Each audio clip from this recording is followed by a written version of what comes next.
મને એમ થાય કે દીકરીને કઈ વાત હું અહીંયા મૂકું, મારી પાસે હજારો એવી વાતો છે, પણ એ પૈકીની એક વાત મારે તમને એ તમારી વચ્ચે મૂકવી છે. દીકરીઓ કેવી હોય, સુંદર મજાની હોય, તમારી મારે આંગણે છે, મારી ના નથી એમાં. એક વાત મેં મોરબીની અંદર હમણાં મારે થઈ હતી, મેં કરી હતી, પણ આ વાત મને ખબર નથી મેં ત્યાં કરી છે કે નહીં, પણ ચોક્કસ આ વાતના માધ્યમથી મારે તમને કહેવું છે કે દીકરીઓ કેવી હોય. એ 12 વર્ષની દીકરીને ખબર પડે, આપણને ન ખબર પડે, પડે જ. સૌરાષ્ટ્રની અંદર 1857 ની અંદર એક ઘટના બનેલી. સૌરાષ્ટ્રનું તો પછી નામ પડ્યું, પણ એ સમયની અંદર અંગ્રેજોના ગુલામની અંદર આખું ભારત વર્ષ હતું. આ સમયગાળાની અંદર 1857 ની અંદર બાળ વિવાહ થતા એક દીકરીના સગપણ થઈ ગયેલા. એ દીકરી પાણી ભરીને એની બેનપણીઓની સાથે આવતી હતી. આવા સમયગાળાની અંદર એક ગોરો અંગ્રેજ અધિકારી જોઈ ગયો આ દીકરીને, અને દીકરીને જોઈ ગયો એટલે નક્કી કર્યું કે આની સાથે લગ્ન કર્યા હોય ને તો આપણું જીવન છે ને પરિવર્તન થઈ જાય. કેવી સુંદર મજાની દીકરી છે, આની સાથે લગ્ન કરાય. ગોરો અંગ્રેજ અધિકારી છે, પોતાના ઘોડા ઉપરથી નીચે ઉતરો, દીકરી પાણી ભરીને આવતી હોય અને માથા ઉપર ગોળી હોય, 15 લીટરની ગોળી હોય, અને આવા અવસ્થાની અંદર એ દીકરીનો હાથ પકડે ને એને એવું કે હું તારા રૂપની અંદર મોહાઈ ગયો છું, મારે તારી સાથે લગ્ન કરવા છે. 12 વર્ષની દીકરી આપડી હોય શું કરે?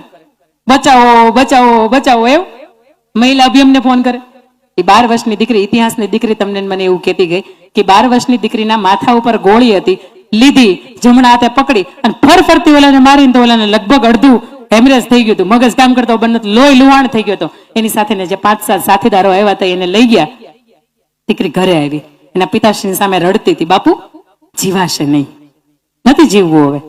એને બાપુ એવું કહે છે કે બેટા શું એવું કર્યું, તારી માતૃશ્રીની હાજરી નથી, તું એક જ મારે સંતાન છો, આ 12-13 વર્ષની થઈ, એક સમય એવો નથી કે તું જીવી ન હોય અને ક્ષણે ક્ષણને તે આનંદ લીધો છે, અત્યારે કેમ એવું કહીશ મારે જીવવું નથી, શું કઈ ભૂલ થઈ ગઈ? અને ત્યારે એ દીકરી એવું કહે છે કે બાપુ પેલો ગોરો અંગ્રેજી અધિકારી છે કે નહીં, એ મારો હાથ પકડો, હવે તમારી પાસે 2 વિકલ્પ છે, કાં તો તમે મને ઝેરનો કટોરો આપી દો, મારાથી પીન સુઈ જવાય, અને કાં તો તમે મારા જેની યારે સગપણ કર્યા છે ને એ નાનકો છે એનું નામ, એની તમે સંદેશો મોકલાવો કે એના કાંડાની અંદર તાકાત હોય ને તો ગોરા અંગ્રેજ અધિકારીને મારે, એના લોહીની અંદર મારી ચુંદડી ડૂબોડે ને પછી મને ઓઢાડવા માટે આવે છે. ઇતિહાસ સાક્ષી છે. એ 17 વર્ષના યુવકે એ ગોરા અંગ્રેજ અધિકારીને માર્યો, એના લોહીની અંદર ચુંદડી ડૂબોડી અને પછી આ ભરમંડપની અંદર આ દીકરીને ઓઢાડવા આવ્યો. આ વાતના માધ્યમથી મારે આપને પૂછવું છે કે 12-15 વર્ષની 12-13 વર્ષની દીકરીને ખબર પડતી હતી કોઈ પારકો પુરુષ આપણો સ્પર્શ કરે તો આપણાથી ન જીવાય, પછી 22 વર્ષની દીકરીને ન ખબર પડે ને. અમે 20 રૂપિયાની બેનો, ખાસ કરીને માતા હોય સાંભળજો મને, અમે 20 રૂપિયાની તાવડી લેતા હોય ને તો અમે નબળી નથી લેતા, અમે 500 રૂપિયાનો ગોળો લેતા હોય ને તો એમ નબળો નથી લેતા, તો અમે હું તમારો જમાઈ ગોતશું નબળો ગોતશું? વાતમાં માલ નહીં, અમે હવાયો ગોતીએ, અમે હવાયો ગોતીએ. અને ત્યારે અમને 2 લાઈન આવડતી નથી હો, મિથિલા કા કનકન ખીલાવલા, જમાઈ રાજા રામ લીલા, આ ડાન્સ કરતા અમને આવડતો જ નથી, પણ અમે એવો જમાઈ ગોતીએ ને અમને હરખ હોય. આ દીકરો કોઈ દિવસ મારી દીકરીને હેરાન નહીં કરે, અને આ દીકરો મેં ગોઈતો છે ને એટલે આ ઠેકાણું મેં બરાબરનું ઠેકાણું ગોયું, વિશ્વમાં કોઈને નથી ને આવું ઠેકાણું મેં ગોઈતું છે. બાપને આવો હરખ હોય. દીકરીનો જન્મ થાય ને ત્યારથી ઈશ્વર એને દાતા બનાવી દે. ગમે એવો ગરીબ ઘરનો બાપ હોય ને છતાંય દીકરીનો જન્મ થાય ને ત્યારથી એને દાતા બનાવી દે.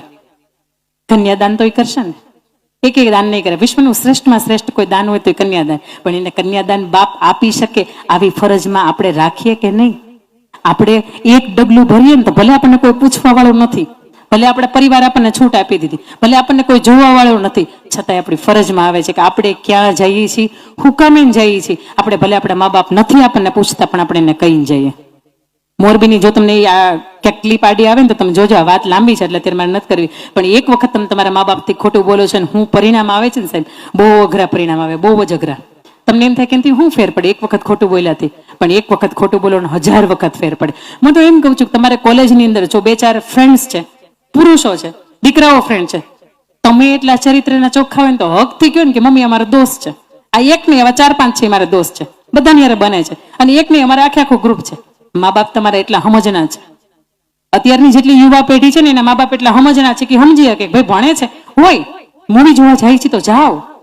આટલું હકથી તમે એને જયારે છૂટતી વાત કરી શકો ને સાહેબ તો એ ભરોસો કરી શકે. બાકી આ બાપ આખો દિવસ લડતો હોય, લેડા કરે, માં ઘરના કામ કરતી હોય, કર્યા કરે ને તમે બેઠા બેઠા સોફા ઉપર તમારા જ ઘરની અંદર એને ખબર નથી, સ્નેપચેટ ઉપર વાતો કરો. સાહેબ એ લાયક જ નથી, તમે દીકરીને લાયક નથી. અને તમે પરિવારે કેટલા બધા ફોન કર્યા હોય ત્યારે દીકરીનો તમે આંગણે જન્મ થયો હોય. આ વાતનો હું ઉલ્લેખ કરવો ગમશે. હરિવંશ પુરાણની અંદર આ વાતનો ઉલ્લેખ છે કે સાહેબ કે એક ઘર કેવા ઘર હોય કે એની અંદર કેવા સંતાન હોય, એને ત્યાં એક દીકરીનો જન્મ થાય. સમજો, તમારે આંગણે જો 2 કે 3 હોય તો બહુ ભાગ્યશાળી છો, પણ એક દીકરીનો આંગણે જન્મ થાય તો કેવા મા બાપ ભાગ્યશાળી હોય.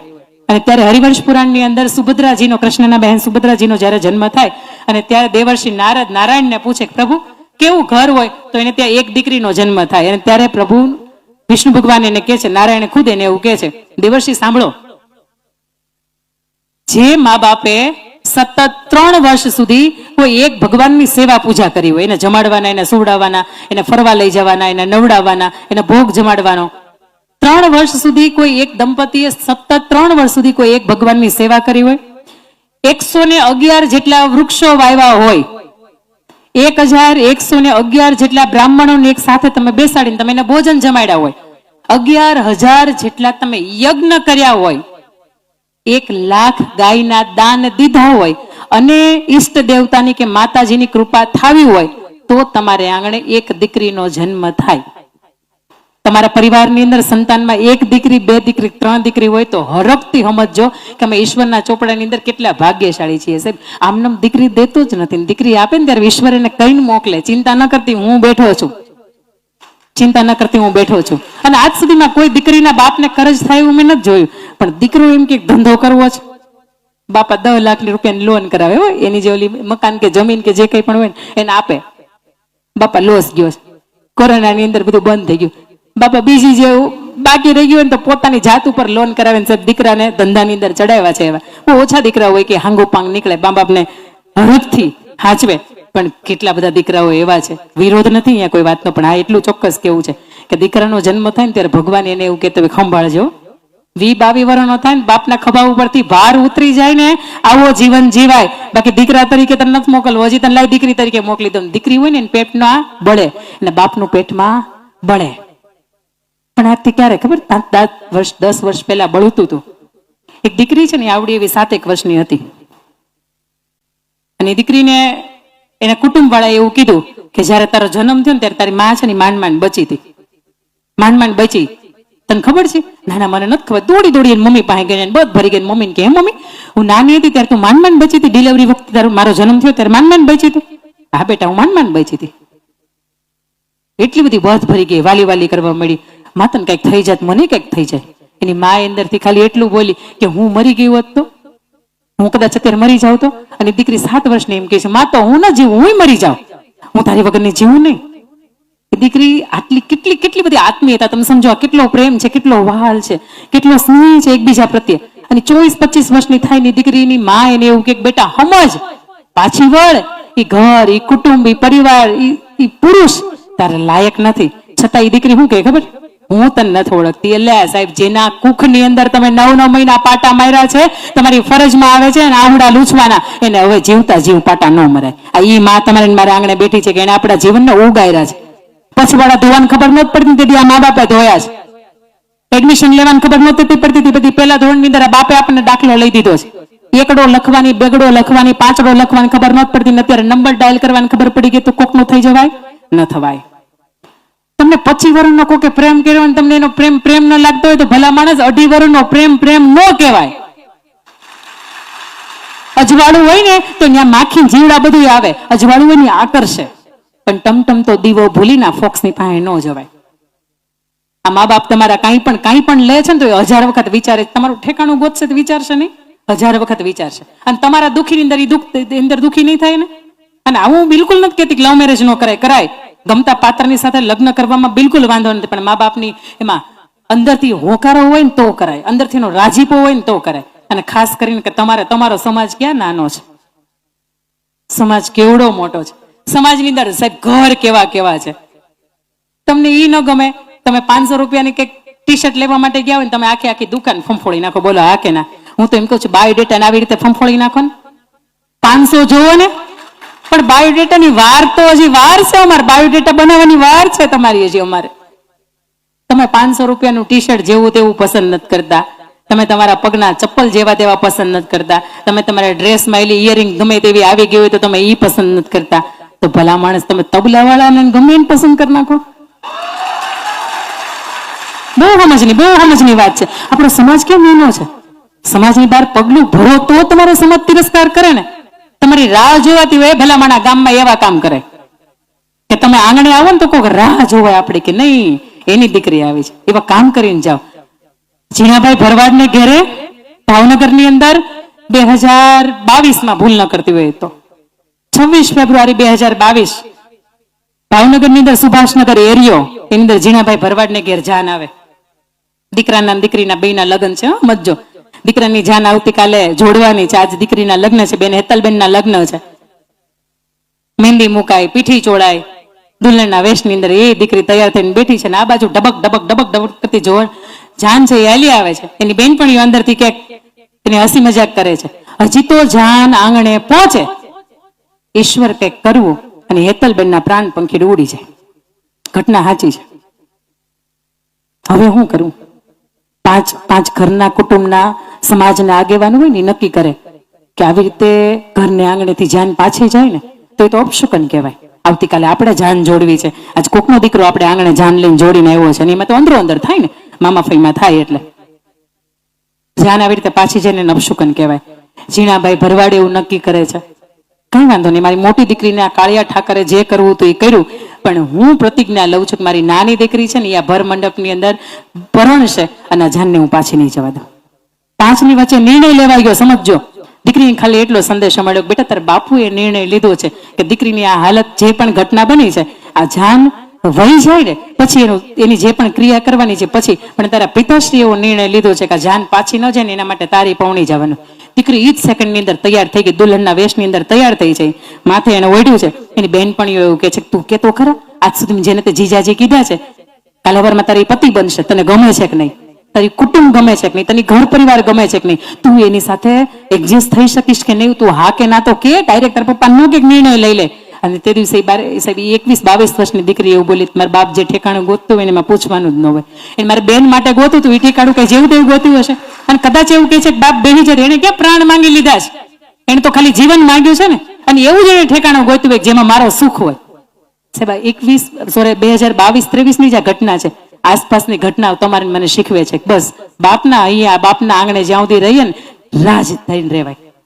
બાપના હૃદયની અંદર તમે એક રાજકુમારી થઈને રહ્યા હોય ને સાહેબ તો ઈ આશીર્વાદ મળે ને ઈ અલગ હોય. અને બાપનું ઘર તમે આમ ગમે એમ ઠેબો મારીને તમે વયા જાવ પછી સમાધાન કરે અને પછી ઘર પરિવારની અંદર તમારે જોડાય સાહેબ ઈ હૃદયના રાજીપાઈ અલગ હોય.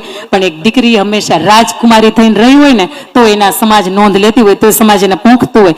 બાકી તમે ગમે એની યારે ગમે અમારો નિર્ણય છે ભાઈ, અમારી 21 વર્ષની આવી, અમે થઈ ગયા મોટા, અમે પૈસા કમાઈ છીએ, અમારે પાંખું આવી ગયા, અમારો નિર્ણય, અમે અમારી જિંદગી નિર્ણય ન લઈ ન લેવાય, તમારથી ન લેવાય. તમે પાટીદારની દીકરીઓ છો અને આપણા સમાજનું આપણા કુળની આપણને આટલી પ્રતિષ્ઠા હોય ને તો આપણા સમાજની બહાર જ ન જવાય. સૌથી મહત્વની વાત આ છે. મેં હમણાં તમને કીધું હતું કે જયારે સમાજની અંદર બાપ આવડી મોટી મૂછું હોય ને ત્યારે સમાજ સામે આડો લડવા માટે ન આવે. સમાજ કાવતરા ઘડે, શું કરી શકાય કાની મૂછું વાકી થઈ જાય, શું કરી શકાય કાની ઇજ્જત પાણીમાં જાય. તેથી સાહેબ એ સામેની દિવાલ તરફથી વાર ન કરે, બાજુમાંથી વાર ન કરે, એ સમાજ પાછળથી વાર કરે. અને પાછળની દિવાલ એટલે આપણા સંતાનો. અને આ ઉંમર એવી છે, હું ક્યારેય એવું નથી કહેતી દીકરીનો વાગ છે. એને સમય, એને સંજોગો, એની બેનપણીઓ અને આસપાસનું સોશિયલ મીડિયાનું વાતાવરણ એને એવું મળે કે એને અંદરથી દબાવે કે તું આવું કર, આમાં ભલાઈ છે. અહીંયા જગાડા મારતું ગામ હોય ને ગામમાં એમ કે તું અહીં કૂદકો માર, અમે બધા છીએ જ ને, માર માર માર કૂદકો મજા છે. વાહે મારા મા બાપ મને એવું કહેતા પટા પડી જાય, પગે ભાંગી જાય, ગારાવાળા થઈ જાય. અને ઈ કાદવમાં ગયા પછી અહીંયા પગથિયા છે પાછું હોવાય, આ કાદવના પગથિયા એવા છે કાંઈથી પાછું ન હોવાય. છતાંય સમાજમાં એવું કે ભાઈ કૂદકો મારને અમે પડ્યા તુંય પડ્યો, કૂદકો મારું ને પછી ખબર પડે કે સાલો મરાઈ ગયો નહોતો મારવાનો. પણ પછી મા બાપની કિંમત સમજાય. સાહેબ અહીંયા જો આપ અહીંયા ઉપસ્થિત છો, આ વિડીયોના માધ્યમથી કંઈ મને સાંભળો છો તો એટલું ચોક્કસ કરજો કે નસીબ પરની અમે દીકરીઓ છીએ, પાટીદારની દીકરીઓ છે. બાપ રાત્રે પાણી વાળતો હોય ને તોય મોજથી બિંદાસ એક જાતનું પેટમાં પાણી ન લે એવી રીતે વાળા કરે. અને માં ઘરના દવણા કરતી હોય ને તું માં કર્યા કર, તું ચિંતા ન કરે, ઠેકાણું તું ગોતીને મારી ન્યા જ રાજીપો હશે. બસ આટલો રાજીપો તમે અમને આપી દો ને એટલે અમને એમ થાય કે નહીં, કારણ કે અમે તમારા હારામાં રાજી છીએ. અને મેં કીધું તમને એમ કે ગમતું પાત્ર ગોતાય પણ કેવું આઈએએસ હોય, આઈપીએસ હોય, કલેક્ટર હોય, એ દર્જન માણા ગોતો, એસપી હોય એ દર્જન માણા ગોતો, તમે ન ગોતો શું કામે? એવા કોઈ નવરાય જ નથી હવે લુખાગીરી કરવાનું. જેને લાંબા લાંબા વાળ રાખવા છે, મોટા કડા પહેરવા છે, કોકની ગાડીઓ લઈને પોતાને રોલા પાડવા, ધૂમ ધૂમ બાઈકો હલાવવી છે, આ વાત બધાને નવરાય છે. અને ઇન્સ્ટાગ્રામમાં તો ભાઈ 1000 ના હાંજ પડે મેસેજ આવે, હું કામે જવાબ હું કામે દેવા, બ્લોક નામના ઓપ્શન આવે જ નથી આવતા. તમને એમ કહું છે હાય બ્યુટીફુલ બ્લોકમાં નાખી દો, અમારે તો લાખોની અંદર ફોલોવર્સ છે, નહીં આવતા આવા જવાબ. બહુ પ્રેમથી એને બ્લોકમાં નાખી દેવા. બ્લોક ઓપ્શન ફ્રેન્ડ હોય ને, ફ્રેન્ડ એમાં ફેસબુકમાં 5000 ની લિમિટ અટકી જાય. બોલો હા કે ના? હા, તમે બ્લોકની લિમિટ કદાચ 5 લાખ નાખો ને તો બ્લોકની કોઈ લિમિટ જ નથી. આ સિસ્ટમ એટલા માટે બનાવી છે કે તમને નથી ગમતું એ વ્યક્તિ નાખો બ્લોકમાં. 15 આઈડી નવા બનાવે છે, 15 આઈડી નાખો બ્લોકમાં. કોઈની યાર વાતચીત થાવ છો ત્યારે અઘરું થાય ને, ત્યારે તમને કોઈક જાણીને જાય ને. અને આપણો નિયમ છે કે આપણે કોઈક એટ્રેક્શન આપે એટલે આપણે 1000 વખત 3 વખત એને થેન્ક યુ એના પર્સનલ આઈડી જઈ જઈને થેન્ક યુ કહી આવીએ. દુનિયાના કોઈ પણ સિસ્ટમમાંથી સોશિયલ મીડિયાનો અઘરો જમાનો છે. મા બાપને ખબર નથી પડતી એટલે તમે અત્યારે મોજ કરો, બાકી મા બાપને ખબર પડતી હોય ને તે તમારું મોઢું જોઈને કહી દે તમે ક્યાં આટા મારો છો, પણ એ સ્નેપચેટમાં ખબર જ નથી પડતી. એટલે એને ખબર નથી પડતી કે તમે કઈ દુનિયાના વિશ્વમાં રોકડો છો.